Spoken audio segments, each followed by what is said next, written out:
Who is Big Ben? Big Ben, like a building. Oh, not porn star called Big Ben. Oh, the big building.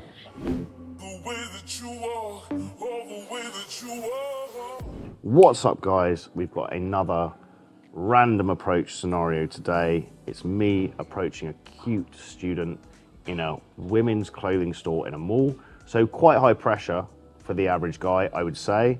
I've noticed a lot of guys charging around over the years. I'm more than happy to approach on the street, but in terms of women going into stores or shops, it's kind of like they're these weird horny vampires and there's like an invisible clove of garlic hanging from the door and they're like, no, I can't go in.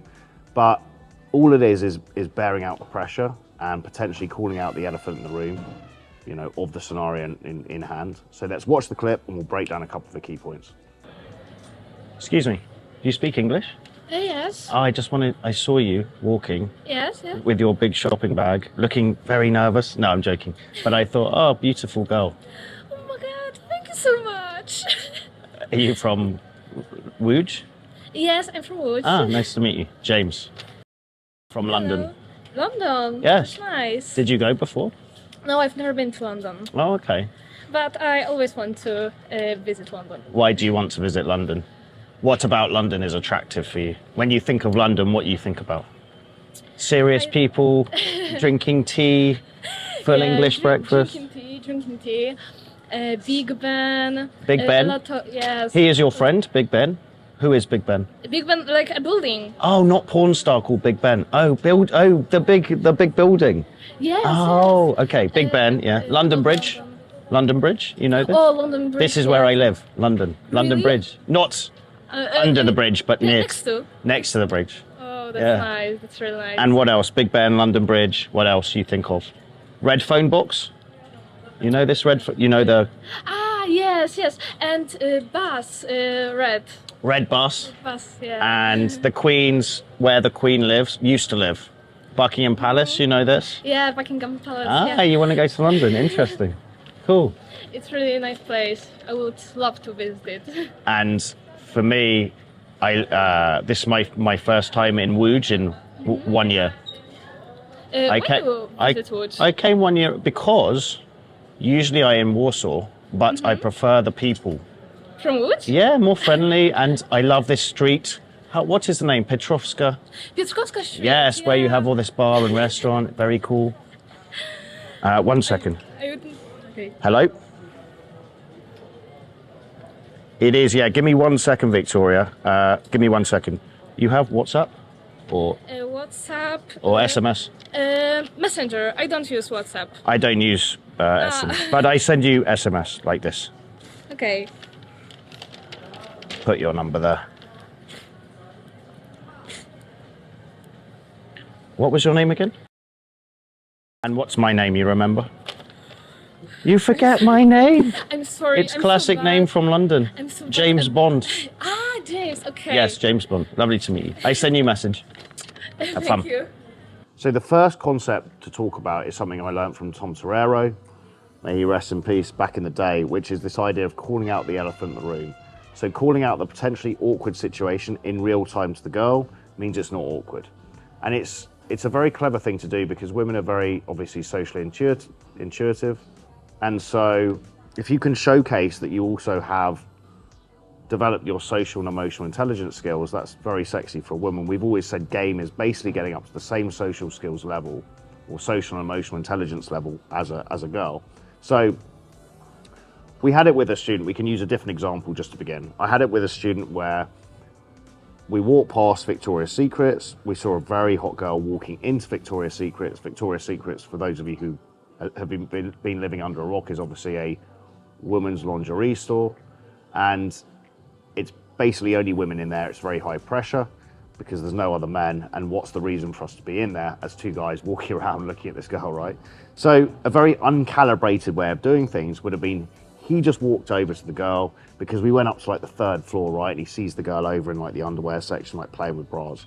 A very uncalibrated and socially stupid way of doing this would have been him just walking up and tapping her on the shoulder or just walking in front of her and being like, oh, hey, you're hot, right? Very, very uncalibrated. And that would have probably caused some weird reaction where she's like, oh, fuck, who's this dude? What the fuck's going on? Call security. What he did instead of that is he used this concept we talk about to deal with awkward social situations, which is calling out the elephant in the room.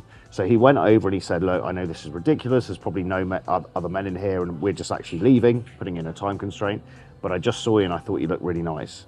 And she was actually incredibly receptive. She was like, big eyes, you know, just kind of like rabbit in the headlights, but in a good way, smiling, grinning, asking him, you know, where he's from. And they actually left the store, went on an instant date, and he took her home, right? But the key thing there is he's called out the elephant in the room. He's diffused a potentially awkward situation. So I think one of the key bits of advice you can take from this is you can approach a girl in any situation, anytime, anywhere. But the equation to bear in mind is call out the potentially awkward situation in real time. So literally say what she's doing in real time, plus give compliments so she knows why you're there, and then plus see her reaction. If she's high interest, if she's clearly like, you know, open body language, smiling, asking you questions, just giving the vibe she wants the conversation to continue the conversation. And if she doesn't, just leave the conversation. That's the way to do it. I remember doing this on a plane. Like I was flying on a plane internally in Colombia from Bogota. I think it was Bogota to Cali. There was an air hostess coming past, you know, with the coffee. And I saw her kind of glance at me, like she kind of checked me out a bit. And I was thinking, okay, you know, could be something here. But again, I didn't steam in and do it in a weird kind of uncalibrated way. I waited for her to serve me a coffee, as they do. And I said to her, she was like, would you like anything else, you know, with your coffee? Or would you like sugar and milk with your coffee? And I said, yeah, a smile would be nice. Just being playful, having fun, right? And she kind of erupted with laughter. She was laughing too hard, which usually would be an indication if you told a bad joke, right, and the girl is overly laughing, that she's interested. And then we got into a conversation. I was asking her where she's from, and I could just tell that, you know, you're always looking for the subtext of the conversation, the context, which is how enthusiastic is she about having a conversation with you. She was very enthusiastic. So, you know, I was thinking, okay, she's kind of looked at me and we've had this conversation and she's very, you know, upbeat about it. She's probably quite keen. So I waited for her to kind of finish the round of the coffee and go to the back of the plane. And then I kind of got up and walked down to the bathroom, and then we continued the conversation for a bit. And I made sure none of her colleagues were kind of watching or listening either. And I asked for her digits and got her WhatsApp, and then we ended up meeting up and going for a date, and, you know, things transpired. So again, if I just kind of steamroll it in and just been like, oh, you're hot, or chased her down the back of the plane, been like, you're hot, she probably would have, like, you know, freaked out and you know, plane would have diverted land. I'd have been arrested on, you know, on the plane landing. So it's all about calibration with this stuff. And the key thing to bear in mind is in future, if you are approaching in a shop, call it out. Just be like, you know, put in a time constraint. That's often a good thing to do. And then call out the situation plus compliment, just see how reactive she is or see how receptive she is. And in this scenario, she's been, you know, she was very receptive. She was kind of big eyes, like, oh, hey, how you doing? Blah, blah, blah, blah, blah. So that's a green light for me to carry on. If she'd been dismissive, or if I'd come over and said I wanted to say hello and she's kind of been like, oh, okay, you know, thank you, and gone back to like looking at the clothes or looking at her phone, I would have just left it. So that's the key thing to bear in mind to begin. That's the equation you can use to approach in any scenario, any place, anytime, anywhere. So point number 2, again, we keep talking about this a lot, but vibe is everything. Your vibe, your state is, it's like a very virulent STI for a woman, right? She's gonna feel what you feel. You have to go in and be playful and have fun. And what I've done here is just threading the conversation around what we're speaking about. She's, you know, latched on to London as a place, so we're talking about stereotypes of the place, the subtext of the conversation, it's fun. I'm misinterpreting what she's saying as like porn stars, Big Ben. Again, self-amusing, having fun with it, not taking it too seriously. That's a key thing. The conversation, I got a call, so I had to leave, right? So the conversation was cut off. I wouldn't have stayed in for a vast amount more time anyway, because it's a shop approach, it's in a mall, it's a little bit kind of high pressure. There were people, you can't really see it on the camera, but there were lots of people like moving around and kind of listening to what we were doing as well. So I didn't want to create too much social pressure on her. So a call came through that I had to take. and I got her number and ended up seeing her for a date, but I wouldn't have stayed a huge amount of time in the conversation past that anyway. So I think a key thing with these kind of higher pressure approaches is keep the conversation short and sweet. The final couple of points to make here is, at the end, I'm personally terrible with names, but I'm very good remembering faces, but I wanted to actually know her name because I didn't know her name, right? So I said, what was your name again? And then you kind of force investment as well, because you get them to remember your name. Girls will often be the same, they'll forget your name. And then you can kind of like playfully say James Bond, or you'll come up with some playful nickname for yourself. But it's also a good way of kind of re-emphasizing, you know, putting it back in so they actually remember who you are. So that was the other thing. And the final thing was, I've noticed, particularly in Poland with younger generation girls, again, I'm targeting deliberately trying to have conversations with women between the age of 18 to 24, that a lot of them don't use WhatsApp, which is kind of the stalwart for me to use as a guy, right? WhatsApp or Telegram. But instead of I've noticed, especially in Warsaw, Łódź, some other Polish cities, a lot of them have Facebook Messenger. That's not something I want to go down the path of. My Facebook is for business. And so again, it's just going to create, you know, potential can of worms, or open a can of worms going down that route. So for me, it's avoid that whole thing. If she doesn't have WhatsApp, doesn't have Telegram, then I'm just going to go old school SMS. So that's what I did in this scenario, and we're going backwards and forwards there. So that's, yeah, there's a number of key points to kind of take on board there. If you're struggling with this stuff, and if you want to accelerate the speed at which you're learning this stuff, send us an email, info@jamestusk.com, include your WhatsApp number.